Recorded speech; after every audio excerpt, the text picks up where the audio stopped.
Welcome to another In Wheel Time podcast, a 30-minute mini version of the In Wheel Time car show that airs live every Saturday morning, 8 to 11 a.m. Central. Coming up, it's the In Wheel Time Car Talk Show. Coming up, we're going to be talking with Kevin Hall from the Texas Nostalgia Modified Production guys. They're coming into their championship here in the next few weeks. Conrad is going to have This Week in Auto History. We're going to get you caught up on the stories making news this week in auto headlines. Howdy. Along with Conrad DeLong, we need more Jeff Zekin, who's making a break for the door. You're letting Susie in. And we're going to be talking with Chief Engineer David Ainsley is here. Don's out for the day, so David's in here running the board, keeping things moving along quite nicely. Don's out to lunch. Yes, he is. As usual.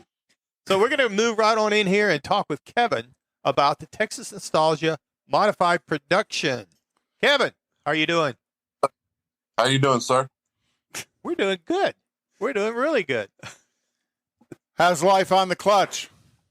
Oh, man, it's great. So, you know what they say? Driving them automatics are like eating worms. Oh, God. I'm not sure I heard it put quite like that. They might go down smooth. Something like that. So anyway, Yeah. so let's start with a little bit about Nostalgia Modified Production. What are we talking about here?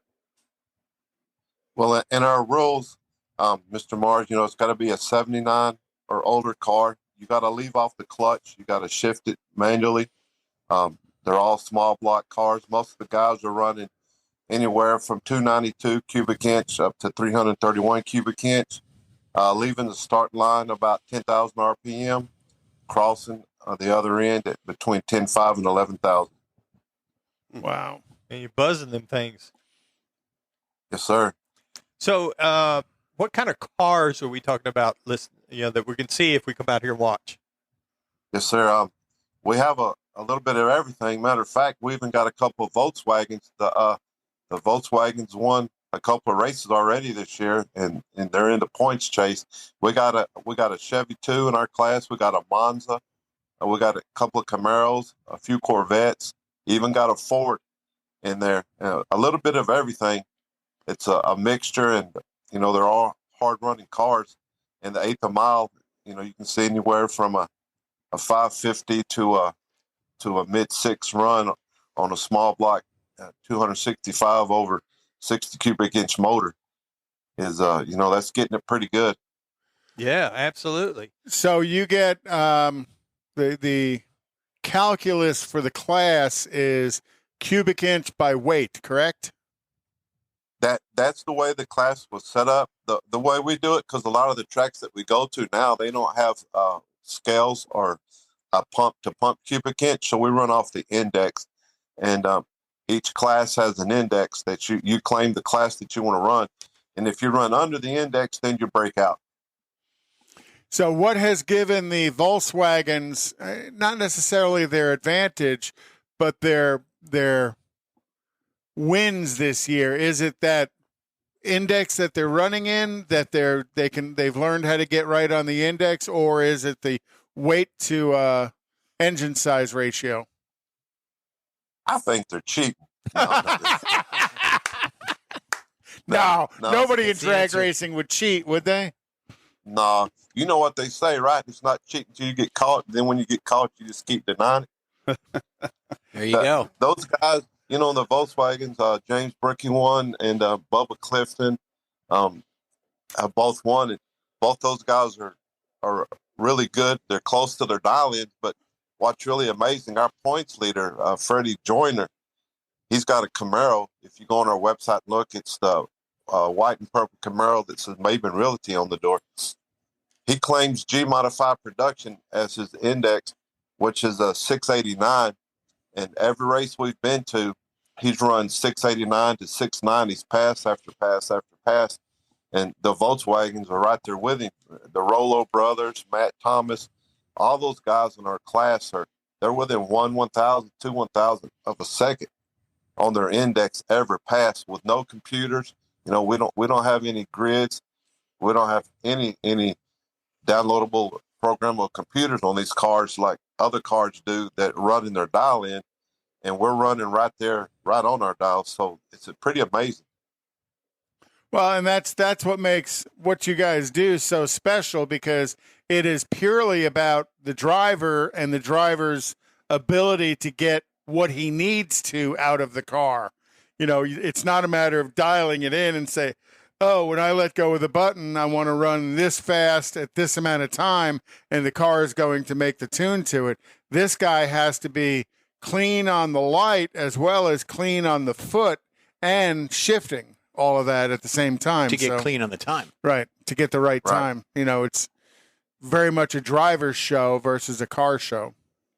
Yeah, and we run off a 4-10 Pro tree too. So if you want to, like you guys to come out, hopefully you can come to our final race at XRP. But what's amazing and what blows people's mind is we're doing a staggered start of our indexes are all different on a 4-10 Pro tree, and that just blows people's mind. Because the tree don't come down, you know, light to light to light. It's a 4-10 Pro tree on a staggered start. Yeah, each lane gets their own light. Right. And so a lot of people, when they see that, it blows their mind. And, you know, the first time out as the driver on a 4-10 Pro tree, you know, staggered, it's really hard to sit there. If your index is a 550 and you're running a 650 guy, you got to sit there and watch him, you know. He's out there pretty good in eighth a mile before you even get to leave. Yeah, because when the guy next to you leaves, your automatic mind goes, oh, I got to go now. I got to go. He's getting away. And you have to control that to wait on your light. Right, yeah. And, you know, in this, if you go to bracket races and some of the races and the guys get down there and they womp the throttle, you know, they womp, you know, when they get ahead of the guy. This is all out drag racing, but you womp in this class and you're done. Yeah, you lose. You snooze, you lose. They'll drop by you on the big and quick. It's, you know, it's balls to the wall. You got to run it out the back door every pass, or you'll get nipped right at the finish line. Yeah, y'all are running too close together. They are fun to watch. They are very, very fun to watch. So, Kevin, Texas Nostalgia Modified Production. So, a little history about where did that come from?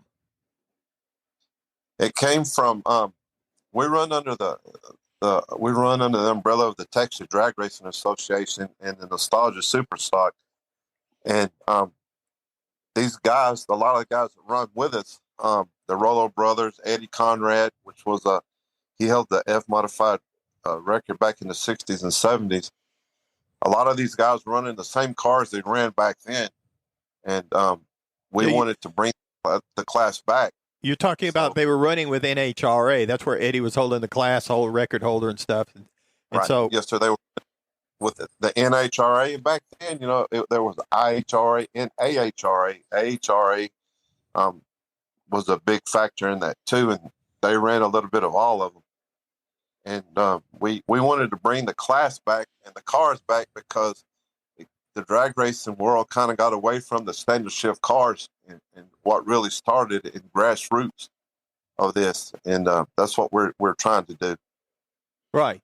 So NHRA, AHRA, IHRA, they all ran different, little bit of variation on the same cars so that you could go around all of them. And they gradually have they did away with modified production is really what it comes down to. They just kind of dropped it. And yet you've got guys that are in love with that class and they want to run their cars. And so that's where you come in. Yes, sir. Because a lot of the guys, you know, they kept their cars, and they didn't really want the class to be dropped. But you know, and some of them, they made them super gas cars and super comp cars, and some of them made them super stalkers and stuff. And you know, a lot of them went to automatics and did away with the standard shift. And we wanted it to be like what it really used to be with the standard shift cars. And that's reason, you know, in our rules, you got to leave off the clutch and shift it. In the Nostalgia Superstock class, you can't use a trans brake, but you can. They allow automatics and big blocks in that class.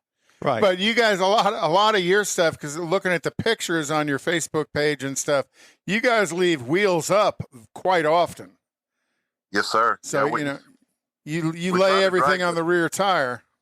Right. Yeah, we try to drag that back bumper if we can. 'Cause, it's way cool, and the fans like that.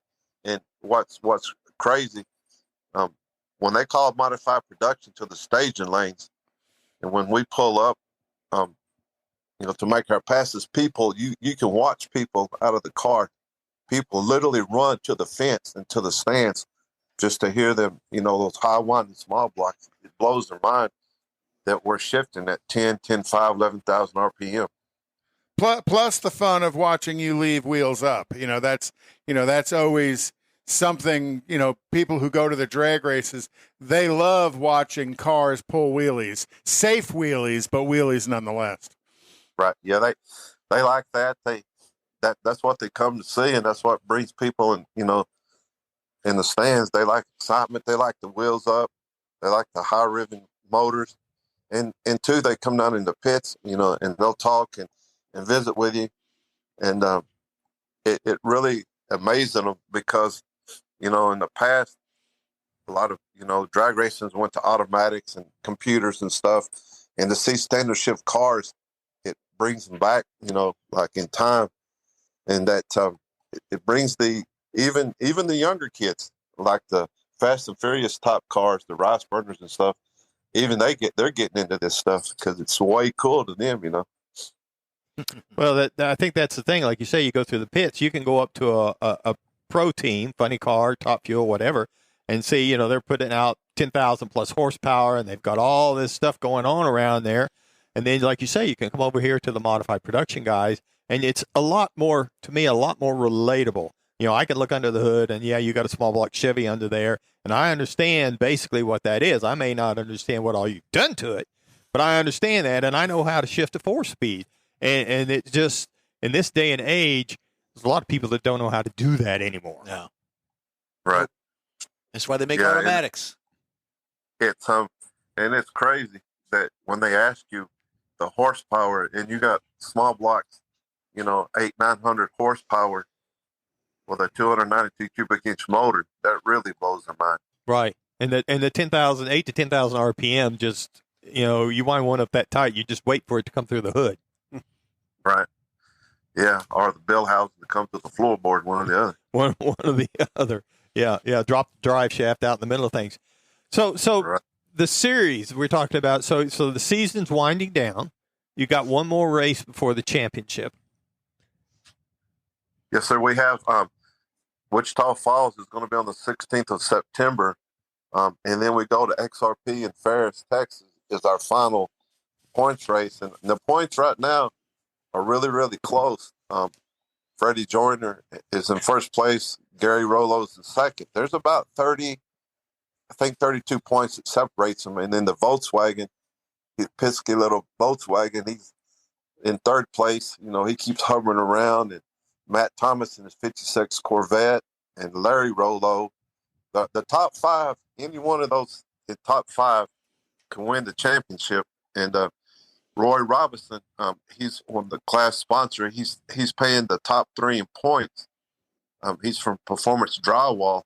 He's put up the money for the top three. So those guys are, not only bragging rights online, but they're running for a little extra money put up by one of our good sponsors. Okay, so you got the one more race, and you got 5 guys that are within range of being number one in the points going into the championship. So the number one, what are they really vying for? What does that get them when you get to the championship race? If they win the championship, there's points fund money put up, and there's some other stuff that's been donated from other companies and stuff. And we're trying to work a deal with the tracks to where the winner will get a gold card, which they will get in free at every race. Wow. Oh, that always helps. All they have to do is pay their entry fee, but their pit admission and stuff will get in. And we're trying to work it to where the each race their pit pass is paid, and their entry fee will be paid with that gold card. Oh yeah. Well, what a perk that is. Yeah, because the entry fee is $150 a race. So if you can race the whole weekend, without having to pay entry fee and to get in, that helps. Yeah, it's a couple $100 there. So right. Kevin, so people want to know more about the upcoming races, where do they go? Where can they find out the information? You can go on the on Facebook. You can go to Texas Nostalgia Modified Production. We have a page there. You can also go to Texas Drag Racing Association, the TDRA. Watch the TDRA and the Nostalgia Superstock guys. They're racing this week in Ardmore, Oklahoma. The modified guys, we're still on a little vacation because we're all a little older, and that heat kind of messes with us. And we had some other stuff. Some of our racers, this week is the big go in Indy. Right. Some of our went to Indy, and some of them are in Alaska on a cruise or vacation. Or I think let's go with everybody's gone to Indy. We don't need to talk about how old we're getting or anything like that. Everybody's up there at Indy drag racing, getting psyched up. There you go. Yeah, they're getting psyched up, and our points leader, Freddie Joyner, he not trying to stir the pot or anything, but I was speaking to him the other day, and he said if they want this, they're gonna have to come get it. There you go. It's like anything else. Texas, you want it? Yep. Come and take it. So listen, Yeah. Kevin. So it's just to make clear, it's a Texas Nostalgia, not nostalgic, but Texas Nostalgia Modified Production. Yes, sir. All right. So be sure and check it out. We got a big race coming up. Then they got the championship coming up behind that. And Kevin, I'm sure we'll be talking to you again. And we appreciate you taking the time to join us on Saturday morning. Yes, sir. You guys come see us. We'll We're do gonna it. try to, sir. You bet. Thank you very much. Thank you. All right. That was really good. You want to see some old school drag racing? That's the place to be. That's Yep. right. It is. Take it off the street and take it there. So, so let's do This Week in Automotive History and get Got this you in. ready. Got it ready. So, in this week in 1910 was the beginning of the Yellow Cab Company. Everybody knows what a yellow cab is. Well, it's been around since 1910. So what's that? 113 years they've been around. Yeah, something like that. Pretty cool, and I'm from New York, so that's kind of where they landed. Actually, they originated in Chicago and then ended up moving to New York. In 1902 this week, Cadillac is formed. I always got to do a caddy thing for Jeff. Hey, thank you. Cadillac Automobile Company was formed by Henry Leland, You bet. former financial partner of Henry Ford. After a failed attempt at establishing the Henry Ford Company, Henry Leland quickly developed America's premier luxury car automakers. And then Henry Leland ended up leaving Cadillac and founded Lincoln. And that's actually a picture of a V. It's a Cadillac V. That's a V series? It's a V series. Okay. In 1945, the last Cadillac tank, I'm going to argue this because I thought most of the Cadillacs through the early 60s were tanks. Yeah. But You know what? Cadillac, You're welcome. during the World War II, Cadillac was building tanks for the armed forces. And they built their last one in 1945, shortly after Japan announced its surrender. And the reason Cadillac was building tanks, because people don't really realize that a lot of those tanks had a Cadillac engine in them because they wanted that dependability and durability. In 1967, AMC throws a Javelin into the pony car market. And if you remember the pony cars, 64 and a half, Ford releases the Mustang with the long hood and the short deck. Well, AMC, and then 67 Camaro was released by Chevrolet. So in 67, AMC released the Javelin, which didn't come out until 1968. And that would help AMC shed its commuter car appearance as it jumped into the pony car market with the Javelin, and then followed not too shortly thereafter by the AMX, which was a two-seat Javelin. In 1985, the Yugo goes on sale in the United States. And you know why they called it a Yugo, right? Yugo called the record, I'll wait here with the car. Ching. In 1979, AMC releases the Eagle. Now, people don't necessarily look at that as being a wowee car, but if you go back in time, that was an all-wheel drive vehicle, the Eagle, kind of one of the first cars with all-wheel drive in the market. And then, soon after, followed up by Subaru, who has very much dominated the all-wheel drive car market ever since. But Eagle was, in my opinion, kind of quite a bit ahead of its time. I'm old enough. Yeah, I did. I remember that. Yeah. All right. So that's this week in auto history. Thank you, Conrad. I've got more automotive news. Because I am the international correspondent, this comes from Tokyo. A malfunction that shut down all Toyota Motor Company plants in Japan on Tuesday happened during an update of the automaker's parts ordering system. Two people with knowledge of the matter told Reuters. Toyota, which restarted operations as its Japanese assembly plants on Wednesday, had seen production recovering this year. They didn't need this, actually. The full day outage of domestic plants could be equivalent to $356 million in revenue.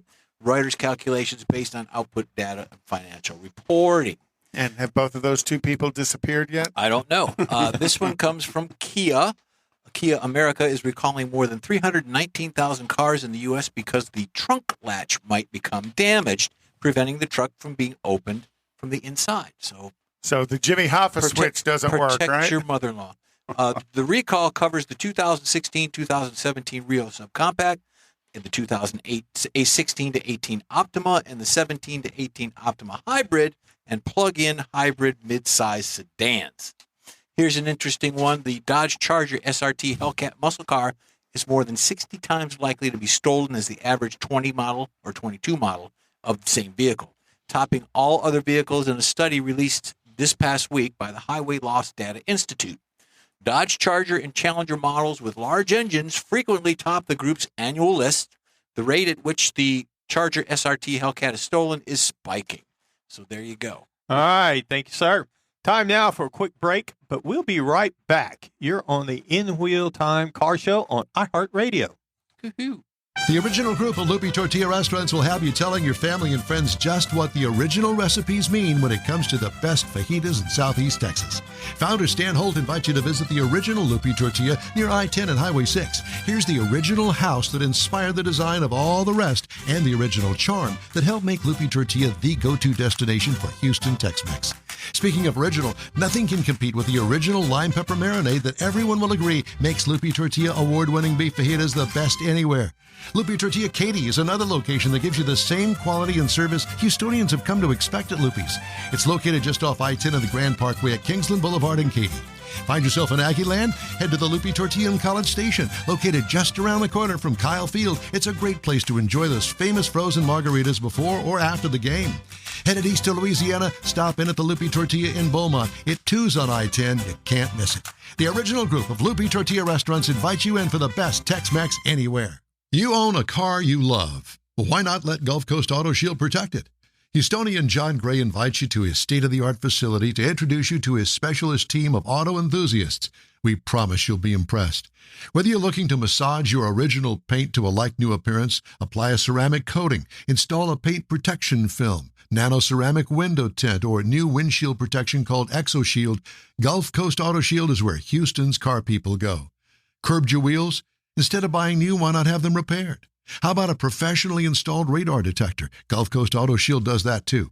Get a peek inside the shop and look at the services offered by getting online and heading to gcautoshield.com. Better yet, stop by their facility at 11275 South Sam Houston Tollway, just south of the Southwest Freeway, and get a personal tour.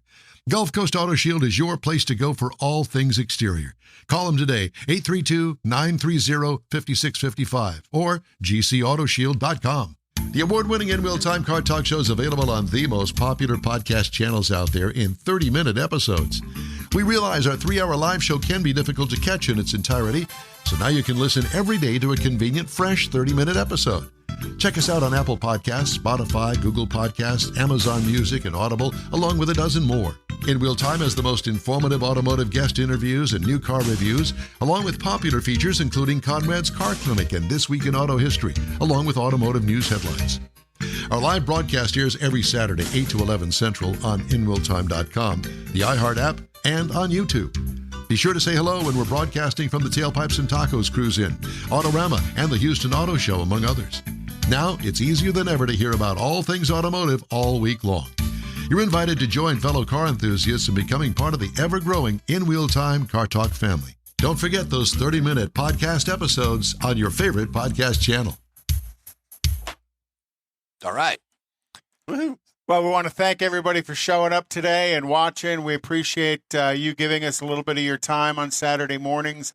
Don will be back next week, so we have somebody else to blame. Thanks for the warning. Yeah, we're going to blame him for everything today. Actually, I want to thank David for coming in. Very and much so, helping David. out. Sir. Thank you very much, David. Hey, glad to Angley. be here. we don't get to see you over here too often. Yep. A lot of remotes and stuff going on, but, you're always welcome. True. And Coming up. And David knows how to push our buttons. Yep. Yeah. But We coming up, speaking of remotes, Woody's is coming up the end of September. And then End of we'll September. be at Autorama Thanksgiving weekend. Again, we'll be there for those 3 days Nice. and doing our broadcast from there on Saturday. And then we're looking forward to the Houston Auto Show in January. And then in a few weeks, we're going to have Bobby Sparkman back on from the Texas Hot Rod Tour of Texas. Hot Rod Tour of Texas, And yeah. get an update. He's already got the dates out for that. Cool. But we're going to get an idea. They've been out cruising around, trying to figure out exactly the New route. Where they're gonna paths, go. new Yeah, locations. trying to figure all yeah. that stuff. So we'll get an update on that and see if we can work out something to where. Bet you he has some merch to sell, too. Yeah. We had a big time last year. and Great hopefully time. We can work out something where we can do it again this year. And the That'd be in-wheel cool. time ladies auxiliary had fun, too. In wheel time, ladies. Ladies auxiliary, yeah. They had Yeah. fun. Don was part of that, right? Well, I think he was. He was the leader of the band over there. Good So- deal. Very Yep. good. So, tell you what, let's take a quick break and we'll be Well, right back. You're on. Well, What? there's No. no break. Already loaded a Yeah, break. it's no break. We did a already break. did a break. We just We closed. just The came out of the close. break, Mike. Yeah. We're okay. We're good. Let me turn the page. We're reading I'm going to Don- be Don. we're I'm going reading to turn the Don's page notes. now. Have some coffee, Mike. I don't drink coffee. Oh, well, maybe you need to That's the start. problem. Yeah, that's my problem. There's huh? always crack. All right, well, let's wrap this bad Have boy up. have a gummy. Have a gummy. All right, we're going to hear Don again in all of his glory. So here There we you go. Do it. Push the button. Thank you, Don. Well, that's it for this week's In Wheel Time Car Talk Show. When you're online, follow us on Facebook, give us a like, tell your friends about us, and share our junk if you would, please. We promise to keep you posted on all things automotive all week long, including new car reviews, upcoming events, cruise-ins, racing events, car, truck, and SUV goodies as well. You can find the In Wheel Time Car Talk Show 24/7 on the iHeartRadio app and our live video stream on Facebook, YouTube, and InWheelTime.com every Saturday, 8 to 11 Central. Daily 30-minute podcasts are available on your favorite podcast channel. The In Wheel Time Chief Engineer is David Ainsley. Our Marketing Advertising Advisor and Video Technical Director is We Need More Jeff Zekin. For Booking Agent and Zoom Dabbler, Mike Mars. Mr. Know-It-All, his royalty, King Conrad DeLong. This is Don Armstrong speaking. Please join us for our next show, another award-winning production of the In Wheel Time Car Talk Show, Saturday, September 9th, 2023, on all of our In Wheel Time Car Talk outlets, right here on the Smoke and Mirrors Network, 8 to 11 a.m. Central Time. Have a great weekend, stay cool, and we'll see you then.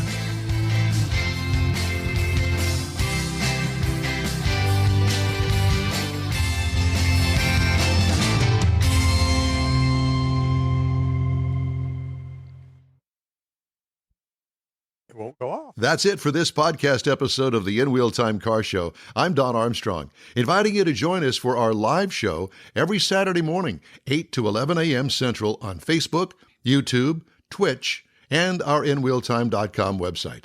Podcasts are available on Apple Podcasts, Spotify, Stitcher, iHeart Podcast, Podcast Addict, TuneIn, Pandora.